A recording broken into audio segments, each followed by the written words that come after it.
Hello aspirants, welcome to Impact IAS Academy. So today we are going to see an important current affair topic which was reflected in the news in the month of May 2025. Why we are starting from May 2025? Because the UPSC preliminary examination which happens on May 2026. Some current affairs starting from May 2025, last 1 year current affair, preferably last 18 months current affair, but we are taking a current affair article from May 2025. So what is the article all about? It is all about population. Have you ever wondered why people are migrating from the north to the south in search of jobs? Why people are not in the south for jobs? Are they not willing to do those jobs? Why the labor force is differentially located there in the north and the south here? So what might be the reason? So one of the reason for the demographic dividend is the total fertility rate. So in May 2025, as you can see in the screen, the sample registration system SRS statistical report of 2021, it reveals that a wide regional variation in total fertility rate data for the states and union territories was observed. So what is total fertility rate? So total fertility rate TFR means it is the average number of children. It is the average number of children a woman is expected to have during her reproductive age. So what is the reproductive age for a woman? Age 15 to age 49. So that is a reproductive age for women. So in our country, women, for example, in India, there are many popular states like Uttar Pradesh, Bihar, and like states which have contained the population, Tamil Nadu, Kerala, and southern states. That is why they are representing that delimitation should not happen, because the number of MPs and MLAs would come down. So when it comes to national total fertility rate, it remained at 2. So what is the average number? It is 2.1. It should be 2.1. But in 2020 and 2021, it was 2. And as per SRS data, 2011. So highest total fertility, it was observed in which state? It is in Bihar. So as you can see in the screen, highest total fertility rate was observed in Bihar. So that's why huge number of labor force is being added to their population every year. Lowest total fertility rate, it was observed in West Bengal and Delhi. So as you can see, no southern states has higher and no southern state has lower. So overall change, if we see in the decade between 2009 to 11 and 2019 to, which means that 10 year 9 to 19, total fertility rate has been on a decline. So it was in the declining trend in states, and nationally also it was very different between the states. So India, it has gone below 2.1. That 2.1 is considered to be the replacement level. Replacement level means what? The existing population will be exactly replaced by another set of population. Okay, what will happen if the replacement rate comes down below 2.1? Imagine we have our parents, so they have produced us. When we become parents and when we stop with one child, or due to some infertility issues, we do not have child. So when we become old, there will be no one to take care of us. So this is one case in our family. Like that, 140 crore people are there in India, and in each family, if this becomes a case, what will happen to the entire generation of us when we become old? There will be no youth generation in India. Without youth generation, we cannot imagine employment, we cannot imagine new ideas, we cannot imagine any defense development. So according to TFR 2021, just 6 states had total fertility rate above replacement level of 2.1. So what are those states? Bihar, it had 3. Madhya Pradesh, it had 2.6. Jharkhand, it had 2.3. Uttar Pradesh, it had 2.7.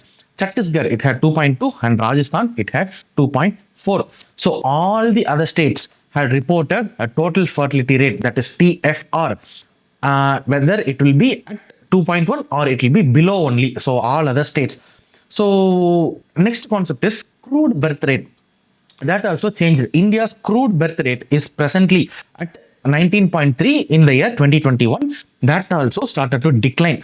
At the rate of, at what rate it is declining? 1.12% every year from 2016. You see, the changes in crude birth rate among all the states and union territories, the rate of decline is highest with respect to crude birth rate in Kerala, then Tamil Nadu, then Delhi. So where the crude birth rate is declining almost twice the rate of the national average.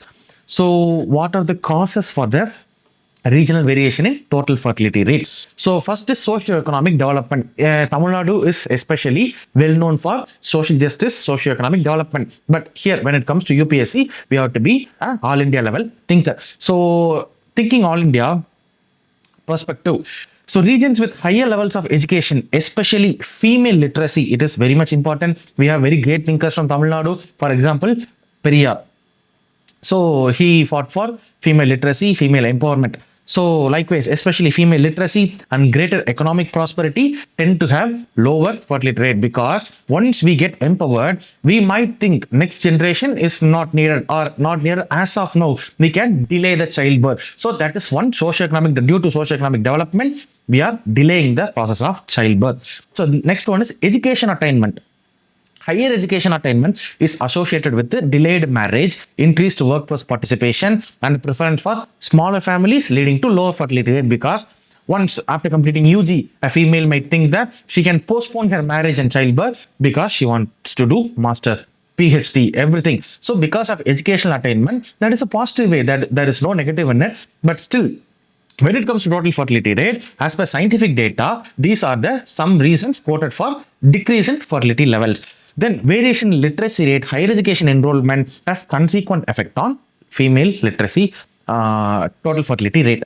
So cultural and social norm. Next, our Indian culture is well known for some stigmas, traditional norms and beliefs about family size, gender roles. This gender should do this gender should not do this. But then early marriage are more prevalent in certain regions, particularly in less developed rural areas. Contributing to higher fertility rate, because early age, maybe after 18 they get married, they give childbirth at the age of 19. So the fertility rate seems to be very high, because it's a rural area, it is underdeveloped, they don't have enough literacy rate, and that's why it seems higher. But that is not a positive outlook. So in contrast, regions like Tamil Nadu, Kerala, and show progressive attitude towards women's roles and family planning. Because of this, we see a low fertility rate. So what are the variations in public health system? States with a robust health system, like for example, southern states, some central Indian states, so they have robust health systems and easy access to contraception experience. So they have low rates of birth. So they are controlling their birth, and also it reflects a total fertility rate decline. So, okay, we have some positives, we have some negatives. What are the potential effects of this regional total fertility rate variation? So, demographic impact. First is demographic impact. Regions with higher total fertility rate tend to have younger population. Yes, once we start giving birth to children, maybe around in 20 years, they will be the youth for the country, and they'll be deciding the policies, they will be contributing economically, they'll be contributing socially. So that is one higher advantage.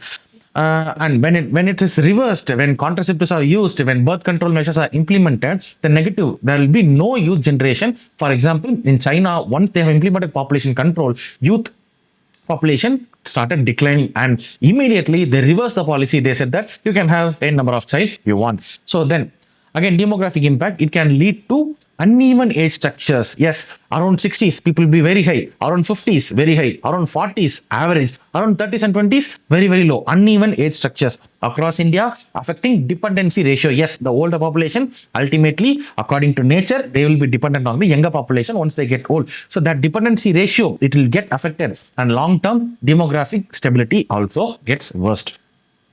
What are the economic consequences?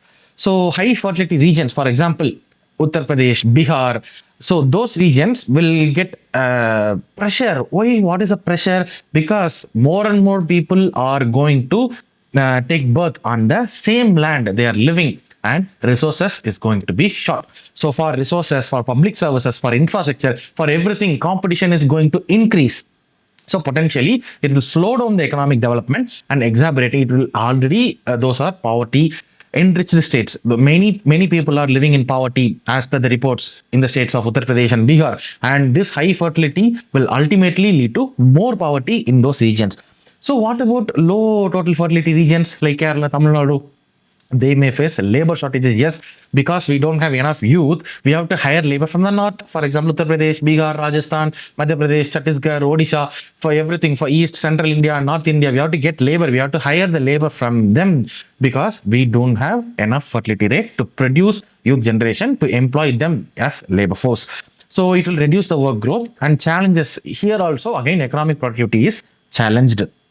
So, again, when it comes to policy and governance challenges, regional total fertility rate differences can complicate the national policy planning, especially in federal systems, where resource allocation and representation may be linked to population size. Here you get Article 280, Finance Commission. Finance Commission allocates certain resources based on population. So when the regional variations are there, it will get confused right now. So then internal migration. So uneven fertility decline can exacerbate regional inequalities in development, health outcome, and opportunities. So this in turn will lead to migration from high fertility areas to low fertility areas in search of jobs. Because in low fertility like Tamil Nadu and Kerala, we need laborers to perform a task. They have high fertility rate, so they will start migrating to our regions in southern states. So what lies ahead? Quality reproductive health services, contraception access, and maternal care can be strengthened in northern and central states because they have to limit their population. At the same time, when it comes to southern states, because the total fertility rate is well below the replacement, we need to strengthen the social security schemes, the healthcare schemes, because once we get old, we need to take care of ourselves because no youth generation might be possible with the current TFR rate. So we need to strengthen the healthcare, we need to strengthen the social security schemes, and pension systems need to be improved more. So this is all about total fertility rate. So in this video, total fertility rate surrounds mostly on the social issues paper in UPSC Mains GS paper 1. So this points, whatever we have studied in this video, in this lecture, will be very helpful in framing every point for the mains answer. So take one question from the previous year. So total fertility rate population based questions would be available in the previous year question papers in social justice in GS paper 2 or social issues society in GS paper 1. Take any one question, practice using this data, right? Practice writing using this data and add it to your Google Drive, post the link in our comments, and we will evaluate and we'll get back to you in the upcoming video. Stay tuned. Thank you. Vanakkam UPSC aspirants. Are you ready to invest just 5 hours a week to make your current affairs preparation a cakewalk? Nama Impact IAS Academy la every weekend we are going to have a 5 hours of current affairs module.